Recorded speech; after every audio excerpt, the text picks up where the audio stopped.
All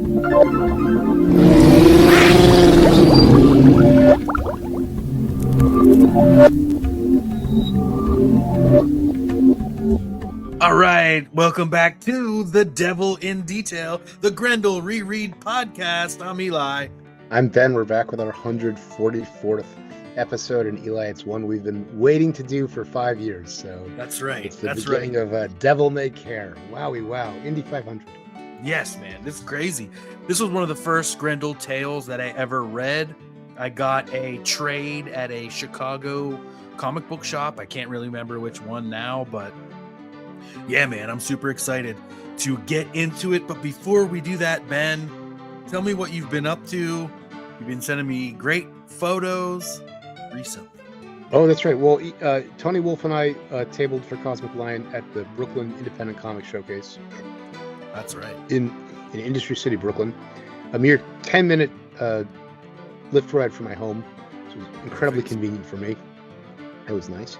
And let's see, my class, Topics in Genre Studies, is off to a great start. We talked about mythology and Joseph Campbell and H.P. Lovecraft and pulp. And today, my friend Star Wars writer and Zorro writer Adam Garcia came in and talked about serials. We watched the Captain Marvel serial.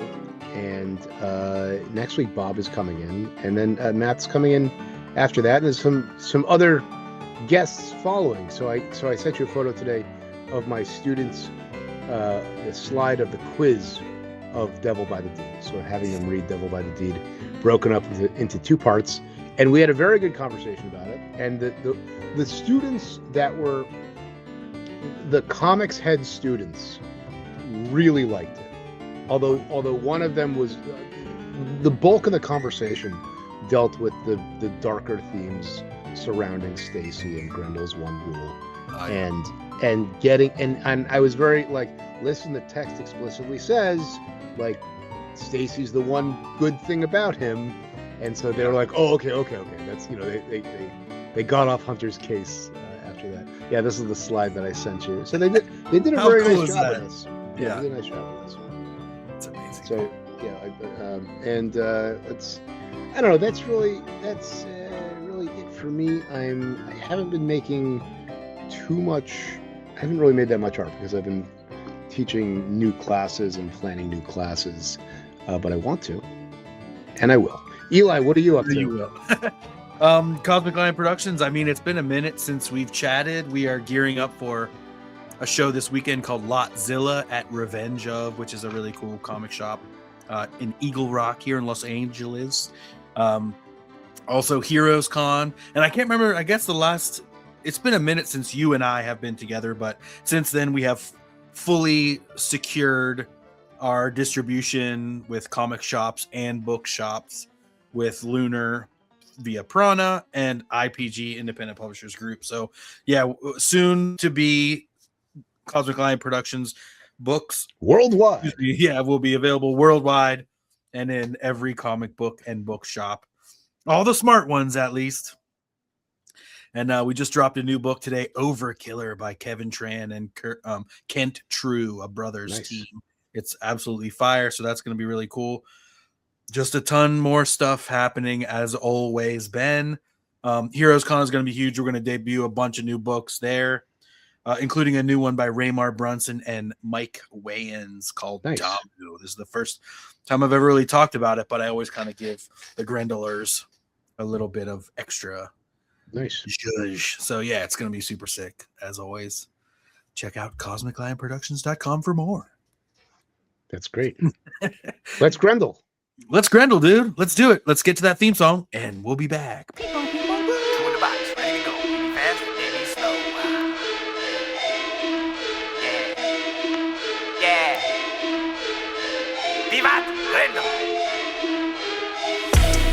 It's like the devil is my best friend. On the roads with the pen to the fork end, or till time end. Like Orion, Jupiter, my kin, bloodline private. We control the whole shit. The wolf won't beef, then we feast off the rip. Behold the devil in detail. Behold the devil in detail. All right, Cool. we are back, and we are getting into Grendel Tales, The Devil May Care by Terry LaBan and Peter Dougherty. Wow, this Yeah, is so this- this is one of my absolute favorites. I'm so excited to jump into this one. Yes, it's really, really well done, I think, and it's dark and brutal and action packed, and we open up on the Indianapolis 500 Grendel Stadium in Indianapolis, where it's a very you remember what was it? There was a Sega game I'm trying to remember that was much like this, where it was like motorcycle racing, Streets of Rage, Road Rash. Road Rash, you're There thinking you of. go, buddy. Yeah, Yep. this is it's so bleak. There's a wonderful contrast in this one because this doesn't need to be set in the 26th century at all. It could be it's like it could be Seven Samurai, it could be a Western, it could be, an 80s apocalypse flick. And, there's hospitals, they wear gowns, people have broken bones wrapped up in casts, they watch television, it's Yeah, they live in the suburbs. It's like, they have jalopies, but they're just like flying jalopies, skiffs. skiffs. There Absolutely. you go. And so You we were must love talking. this Grendel Stadium. I know, and another thing about this one too, Ben, is it does a lot of that, the lore of like we're getting into people's homes, and like you said, they're just 80s wood furnished homes and stuff. Yeah, this is probably the most domestic story, and so it's like, I mean, Homecoming is similar in a sense. Right. This is one of the ultimate standalones because the storytelling, it's like so obvious what it's going for. And then there's also a moment at the very end of this, probably in the last issue, where for my money, a thesis for the entire saga is just stated. And we've cited it a bunch of times. It's like, in a world that worships hate, love is the only revenge. Something Yeah. to that effect. I really, really like this book. So I know you love this stadium with the flames in the eyes. Whew. Absolutely. But real quick, this is one of the first, as you said, books of Grendel lettered by Richard Starkings. Oh yeah, I don't know how many more there are, but this one's got Richard Starkings on it. Really good lettering, and maybe some digital lettering. I feel like some of the effects yeah. have like some early digital stuff. This is from 95, 96. So there's the some dawn of experimentation going on. Yeah, definitely. And these are from the painted. letters you page. You have it. Oh yeah, you have a page of this, right? I do. Yes, they are painted right on there. They're not like from the back or anything like the like the Bernie stuff. Yeah, the blue line I'll show this stuff, more yeah. later off. All right, what's painted right on there? Pages? Well, I'm just saying from the letters pages, and now an assistant editor, Jamie S. Rich, is on there. I can't remember if Hey, he was congrats. there from the last one too. Yep. That's true. Yeah, I think Diana may have announced him in some other spot. I think you're right. All right, so we come in here and we're seeing kind of the action take place, the road rash, and these amazing helmets, and these like, one guy's got like a skeleton kind of mask on, and the other one has this half kind of cowl of. They got their hunter forks. Yeah, absolutely, and they're almost used like javelins or something like that. So they got these hunter fork motorcycle javelin racing shit going on, and it's really cool. And so this young lady beats off. Okay, sorry, bad choice of words. Beats out one of the older Grendels. Her name is Malka, and I think they beat out, what's his name, Pogo or something. Pogo. So if you were betting on this, and you bet on her, you probably won a lot of money because it was everything was going for Pogo. He's number 4, and she's number 12. It's interesting, much like these like 70s racer jackets or something like that with a number on the back. Everyone has their like number, and it's their rank, and it's like if they're in the first heat, the second heat, so it's like she was number 12. She beats Pogo, and she gets a new number. That's like the heat is like Division A Like it's like the ranking division that you're in. I know it's a Well, racing term, but I'm not really familiar right. with it. It's like the first group that starts the race, and Uh-huh. then the second group that starts the race like 15, 20 seconds later or something like Oh, that. right. So, Okay, cool. yeah. So it's like it's a pole position kind of, Yeah, exactly. perhaps. Pole position. Now, this is so it's sort of unclear whether they're racing through the town or through the stadium, or whether the complex of the stadium has things in it. She ends up throwing Pogo through the window of this restaurant, which gets mentioned later on. And there, That's right. and I think Dan is like, well, you shouldn't have set up shop right by like right by them. So I think they're kind of weaving in and out of the stadium, making trouble for whoever happens to get in their way. I like the Yeah. broken glass. Yeah. Oh, that's really cool. Yeah. I wonder if that's digitally added on top, or that looks like maybe No, that was medium, I think. Like a medium. watercolor. Yeah. Yeah, it's really cool. Yeah, so it's weird because you would think everybody is there, but it seems as though, where we're seated here by the leader of the clan, it seems a little empty.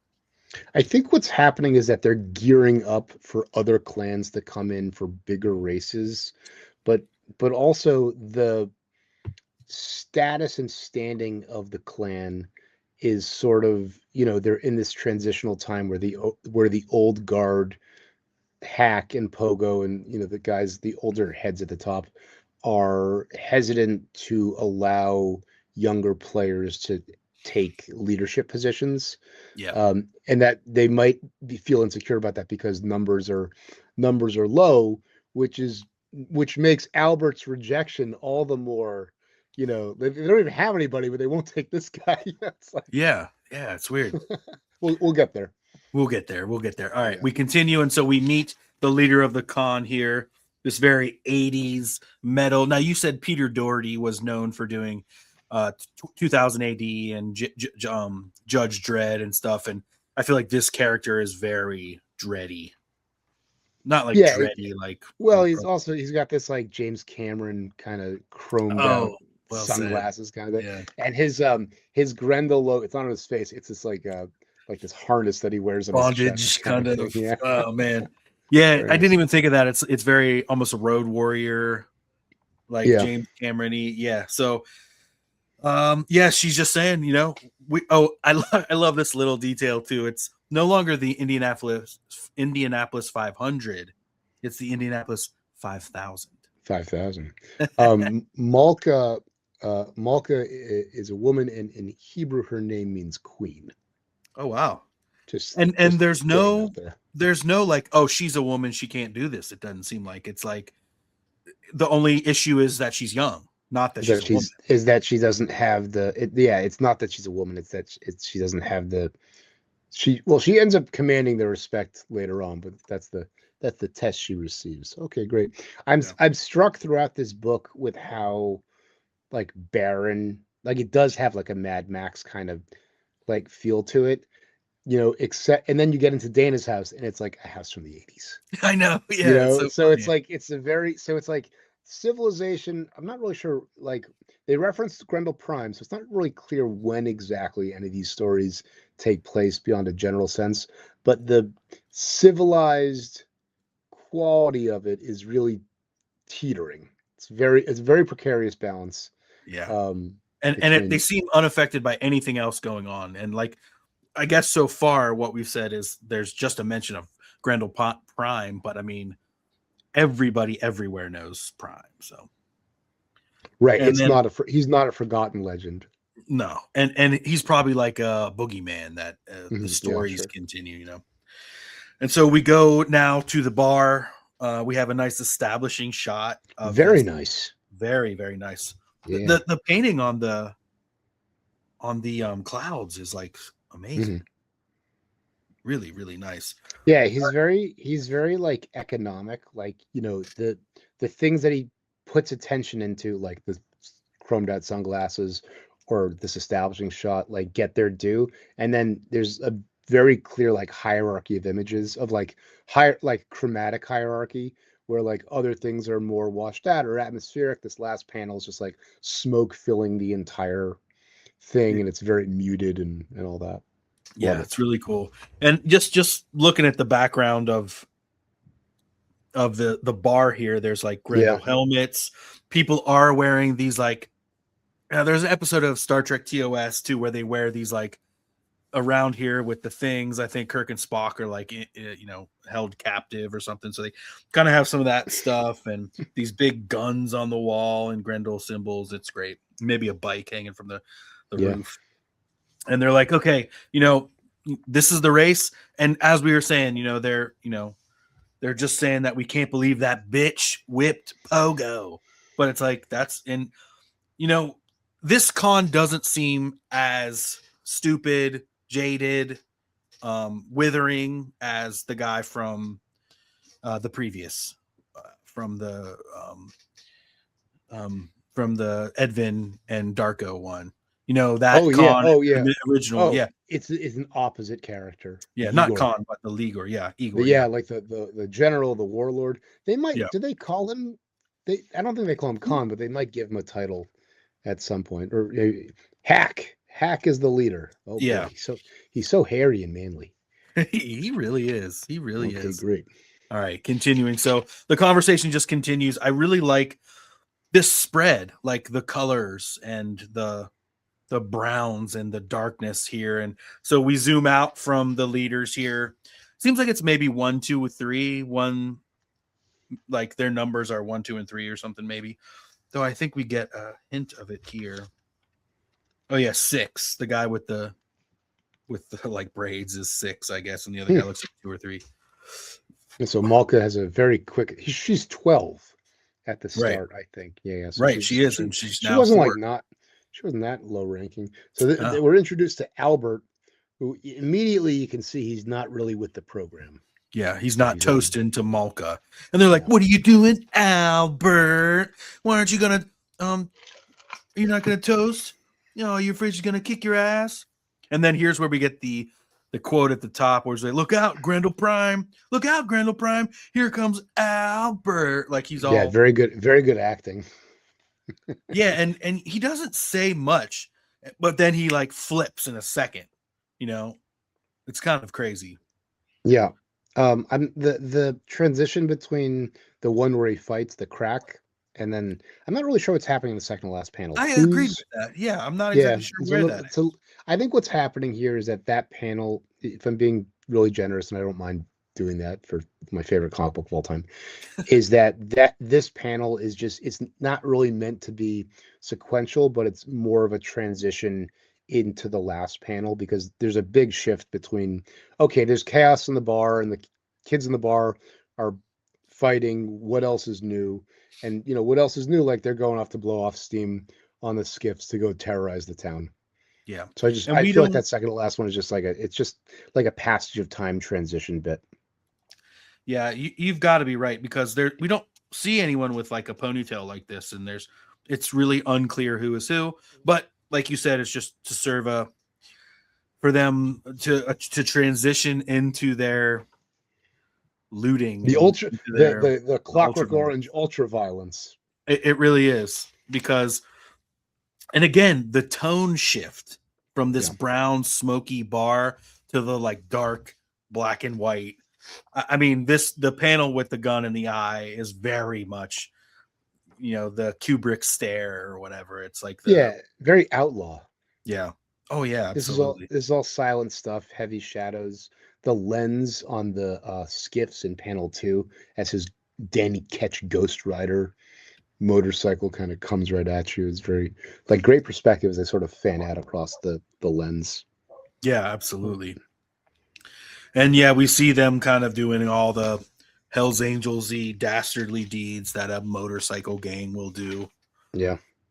And he kicks in the door. He's got that classic biker boot on the previous page. All right, great. Yeah, absolutely. The flames come out with the stirrups. Yeah, and then they start just torching stuff. And then Hack is like, "All right, Malka, time to like show who you are. And you're number 4 now, so go out and get the gang, the pillagers down in the south, and tell them we're all done for the night."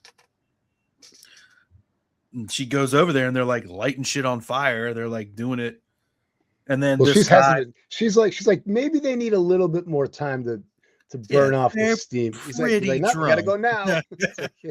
Yep, he's really testing her. You got to go now. There's And then great, go ahead. uh, like jumps in time. He's like, you gotta go get her. Hey, there's Malka, and then like they have conflict, and then she drives back up with the guy like to hack with the guy over her hood. So Yeah, it's like exactly. very very efficient stuff. He's like talking shit. He's like, "What are you gonna do, Malka? Now that you're in the first heat?" And she's like, "Yeah, I am." You know, she's not suffering fools, and like you said, smashes him and throws him over. And these outfits are very much like New York City outlaws type of shit. Bondage like, punk chic. Yeah, exactly. Big shoulder pads. And then another major tone shift as we find ourselves with a nice establishing shot of the city and the Indianapolis. Right. Yeah. In the morning, you know, the sun rises over this city and we're into the Indianapolis Central Care Facility, a hospital. Yeah. It's everything is very sparse. I think that works in its favor, but it's not hard to imagine a version of this where there's like a little bit more like detail in the production design. Yeah. You know what I mean? But it really gives it this, it really makes it eerie. Agreed. Yeah. And I don't know if it pushes the futuriness of it a little bit, but I don't know. Well, you can see like this tower and the establishing shot's been like broken down and not fixed. Right, exactly. Yeah. Stuff. And there's like nothing here. There's no signage. There's no sidewalk. There's no trash cans. It's just like it's creepy. Yeah, agreed. And it's much like what's been set up about all these other cities. They get beat down, they get blasted, they get destroyed, and then people just have to make the best of it, including this guy who's here with a broken foot, the guy from the restaurant that we saw when Mulka threw Pogo through his window. And he's like, you should know better. Like, if you're going to set up around them, they're going to cause chaos. It's going to be more proximity. He goes, yeah, but like, how else am I supposed to make money? Because people pay to show up to see the races. So that's where the action's at. It's the price you pay, my friend. Yeah, it's like you have a bar next to the soccer stadium. It gets destroyed after every every time they lose. Yeah. And they're like, well, are you going to move? And he's like, hell no. They all drink there. Mm-hmm. And so, you know, they talk about it. And then someone comes up and says, Madam Director, you know, shit's going down in Ward 5. And she's like, what's going on? And she doesn't take shit from anyone in this. She has kind of a Sigourney Weaver, Jamie Lee Curtis kind of vibe. Agreed. To me. This like high angle where she busts in. It's a very dramatic angle as she bursts in, and this is Pogo all pissed off that he doesn't have a private room or whatever it is. Yeah. You know, he used to be someone and he's mad at himself for losing. He's mad because now his station is changed. His jacket is off. He doesn't have that number. He's not number 4 anymore. Like, I wonder, is he 12 now or is he out of the running? Like, oh, good. Yeah. Good question. And she has this really great, like, listen, this is the, you know, there's a power structure that exists outside, but in order for me to maintain the society so that you can occasionally raise it for fun, like, you need to let me, like, if you don't let me run this hospital, there's not going to be anything for you guys to run. Yeah. And 100%. So she's in this like bargaining position. It's crazy. And she doesn't back down, you know, like, he is barking at her. That panel too is so intense. I mean, he looks like a Klingon warrior there or something like that. And she's like, listen, Mr. Grendel, if you're going to do this, you know, like we said, you know, you guys might run shit out there, but in here, I'm the law. Right. And it's crowded. You complain because it's crowded. Well, it's crowded because you guys send people by the dozen every single night, every time you go out. So, right, like, exactly. you see you're the problem, and it's like, even if they do, it's in their nature, it's in the culture. They can't. It's a world that worships hate. Exactly. And on her way out, this is another one like this. Stop making them. This is really like we're seeing some like digital lettering that seems like a little bit different. You can kind of tell, not in a bad way, just like in a way we've been watching this comic grow for, Yeah, there's a couple of places where there's phrases or words that get like a very calligraphic, like swooshing underline for emphasis. Right. And then they say every time they say Vivat Grendel, it's in kind of that same bold. It's very mid-90s, It is, yeah. And she's like, nurse, triple his sedatives. A good plan. You might as well. And that just might do it, though. He's probably has a high tolerance for his drugs. But we go into her office now again, very sparse with books. She does still have an inbox and an outbox. So, and a laptop. Yeah, and a laptop. Oh, yeah, you're right. That type of stuff is still working. Barely. And so she's worn out. Yeah, there's like 5 dozen people coming in from the suburbs. You should just go home. Yeah, you need a break here. Oh yeah, Dana. Yeah, is that why you said Sigourney Weaver, Dana, like in Ghostbusters? Perhaps. But she does have like that feel. I also noticed the thing when he does her this favor, or when he steps up to be like, listen, you've done enough today. You're the boss, but I can handle it. Like, when he look at her look as he touches her, right? Oh, yeah. She doesn't want this pencil neck. Yeah. That's not what this book's about. No. And then even on the outside here, this is her walking into her home. She has like one of those, like a Florida room, or like one of those smoking sections from the Denny's in the 90s, or Wendy's or something. It looks like a pretty normal home. She sits down, she watches TV, she goes they go in the fridge. There's a photo of the family from when I guess her partner was around, yada yada yada. In the good old days, I guess. Yeah. She pours a drink. And again, the lighting is really nice, but it's not, it's still got color. Things are dark, but there's still some color, some hope in her world, I think. Yeah, last panel here where there's the TV gives the blue glow onto her is a really, really well considered color moment. Oh yeah, absolutely. Right. She's had enough. She goes to bed, but then she hears, what's that? Crash, clang, squeak, squeech. She wakes up, she rushes down, she grabs her big gun and we see these sound effects, these multiple fonts at work at once. And can you go back one more though, sure, if you don't mind? Mm-hmm. This page on the right, the Zappa is really, really wonderful. Just the rhythms that get created, because the black gutters are really, really clear. There's no pooled shadows that are kind of obscuring where one panel ends and the next begins. And so you got we got third beats and sixth beats. Oh, yeah. And then this last panel, I'm trying to figure out what this image looks like, because it's sort of a more like a Michael Zulli kind of look almost. It's like it's almost more intense, more stylized than the kind of Bondissini realism that is in most of this. Yeah, agreed.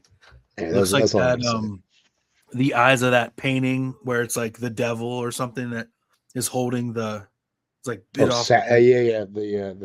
Saturn's the death of Saturn by that guy by Goya. There you go. All right, yeah. So we find out that she pulls the gun on her son, Albert. Like you said, all the little things that happen come back around. And we can kind of see that everything that's kind of peppered throughout comes back around and has another moment.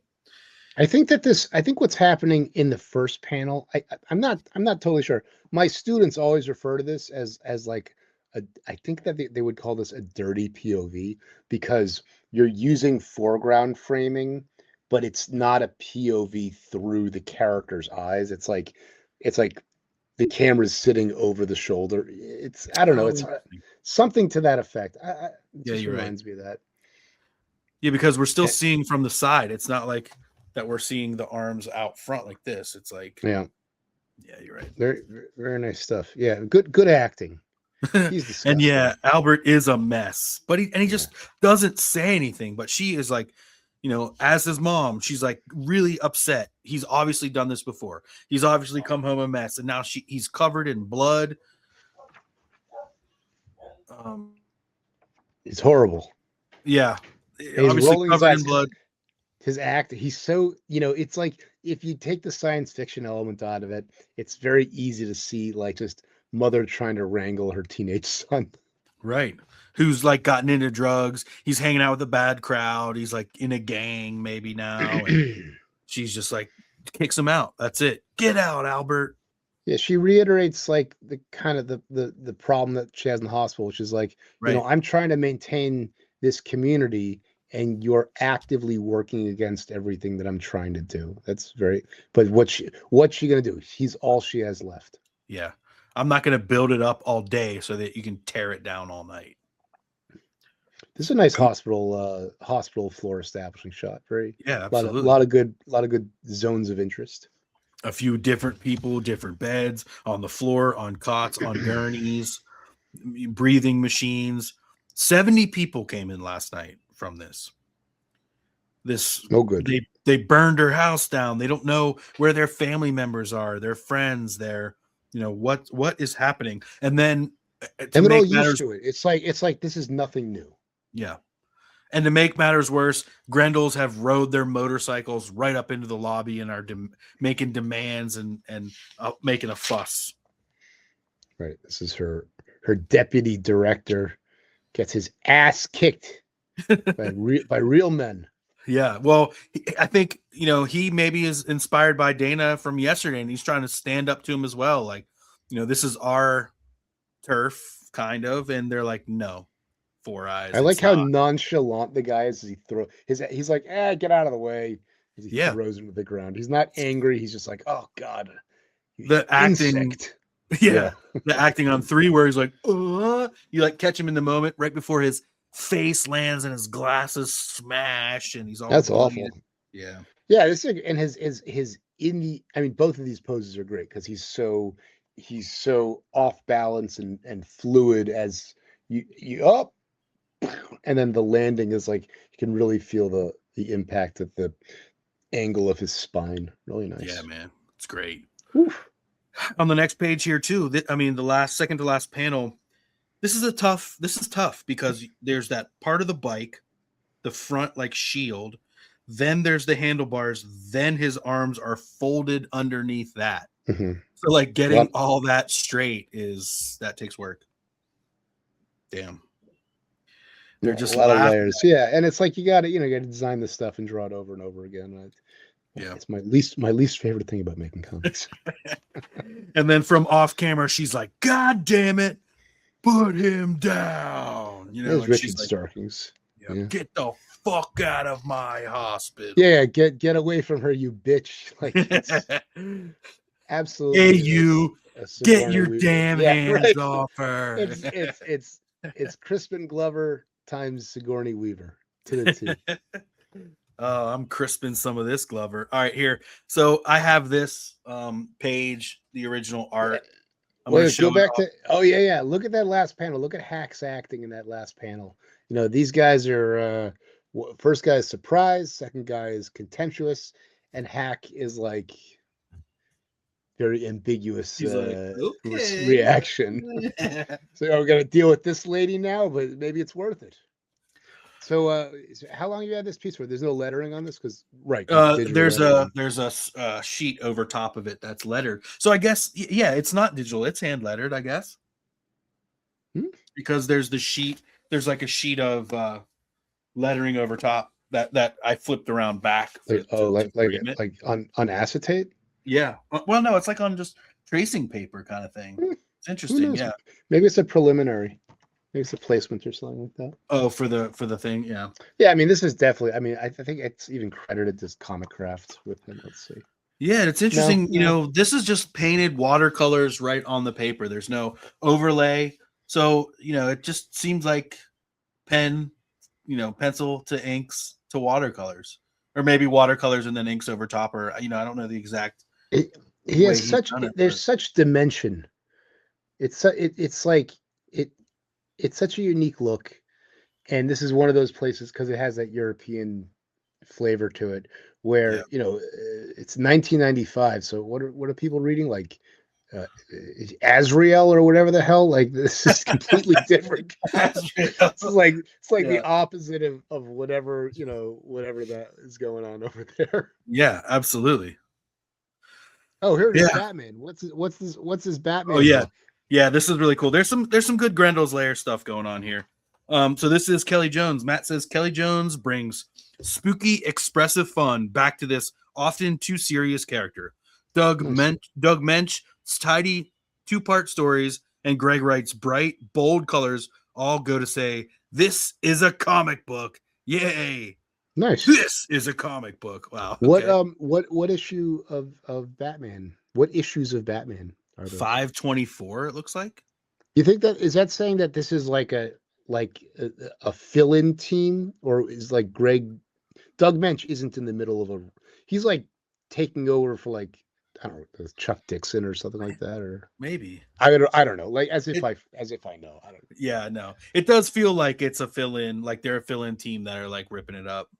It's just seeing the Milton Glaser DC Bullet is so, for readers of a certain age, it just makes you feel good. And to have it back, I'm like, oh well, I'd go buy DC books now.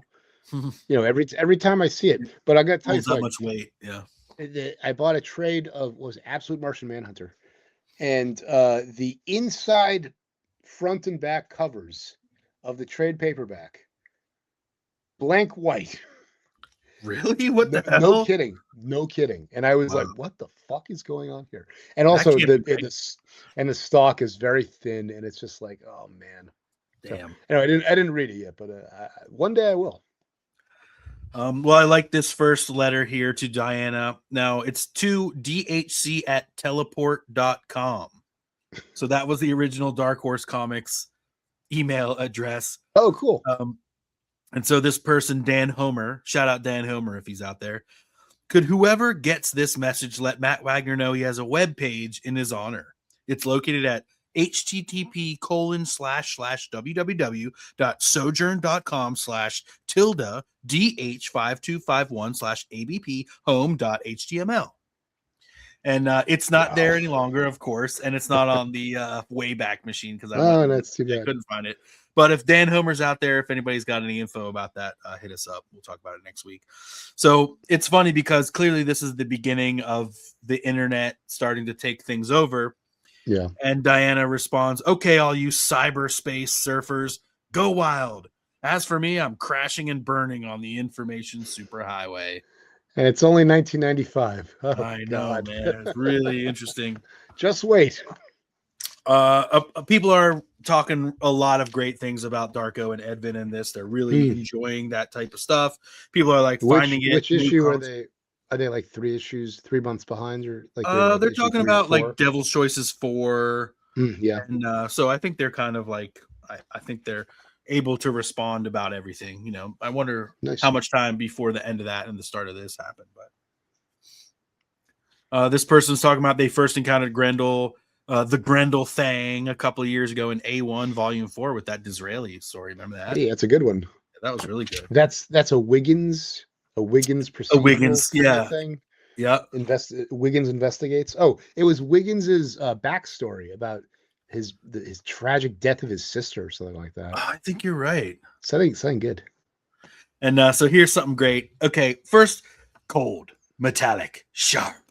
Matt Wagner's Grendel Cycle badge. Dude, these are epic. We both have one of these. Matt sent us one, and they are amazing. I put mine directly into the wall between two framed.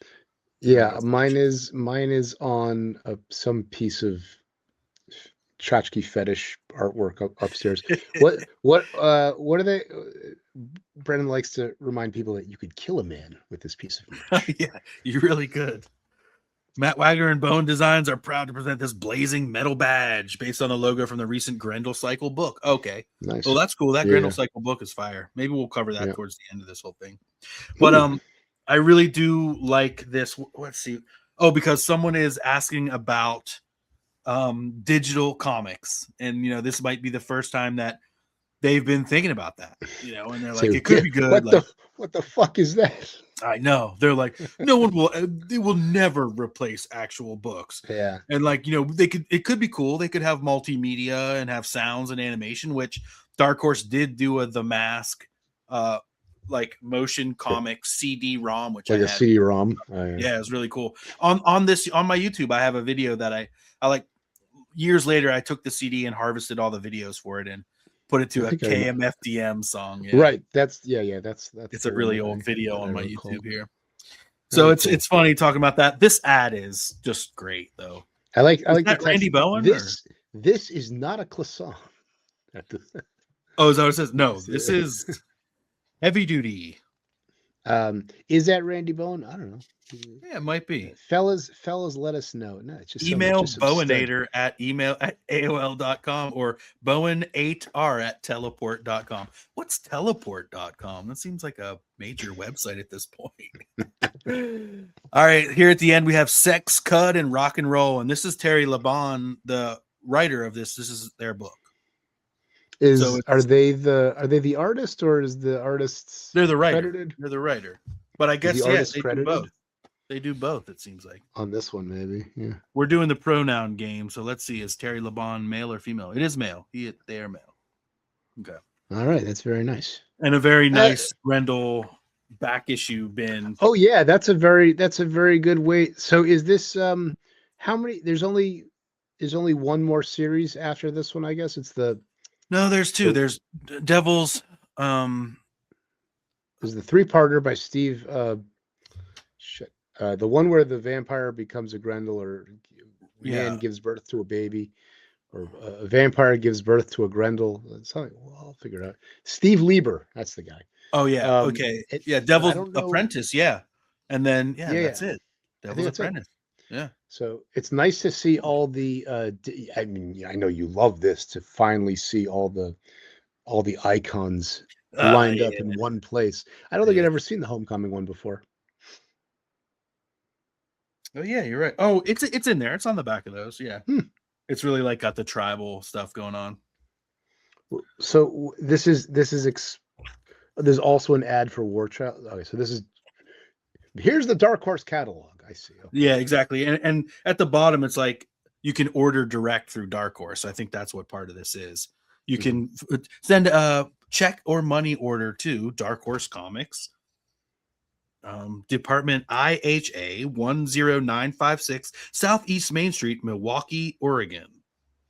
Check out this font with the copy on the top. No need to search. That's an interesting font. Yeah, I think I have that now. I feel like it's like a karate font. Yeah, it's like a samurai kind of deal. All right, there's one more ad here I had to include. Yeah, because it has everyone's signature here. And it's fun. The Mask World Tour is on shipping in December 12th. Do you remember the Mask World Tour?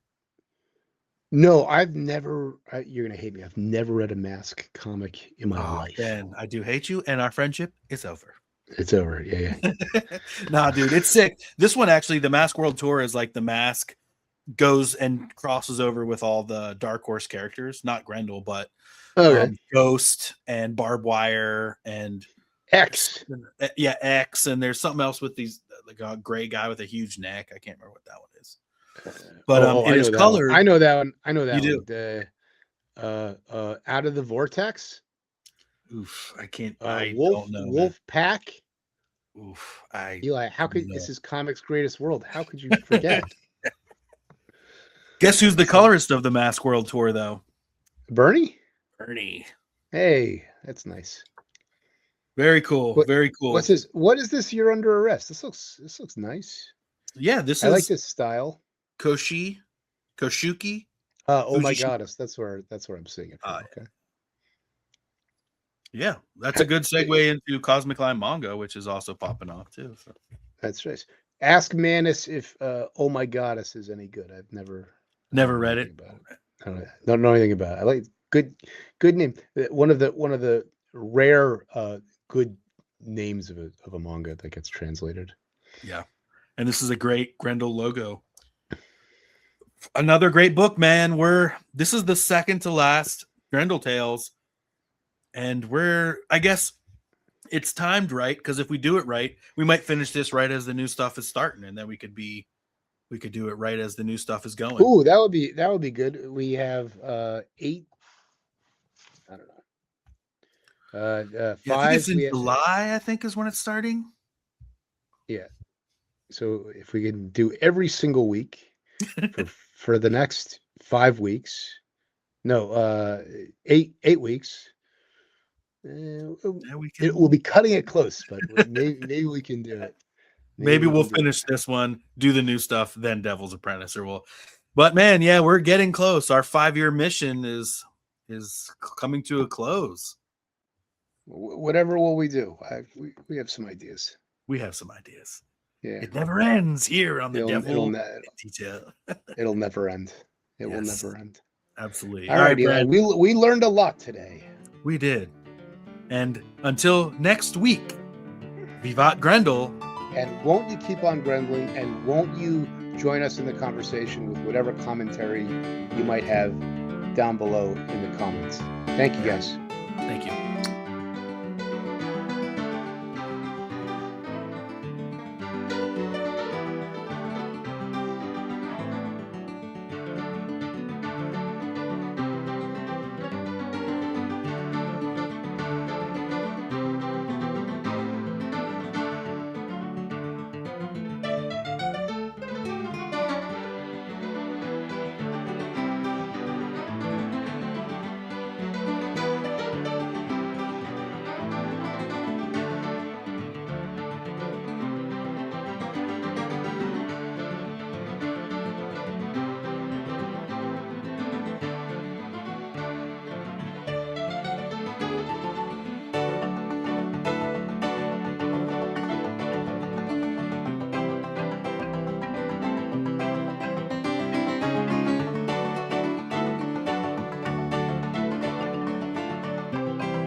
T-Lavish.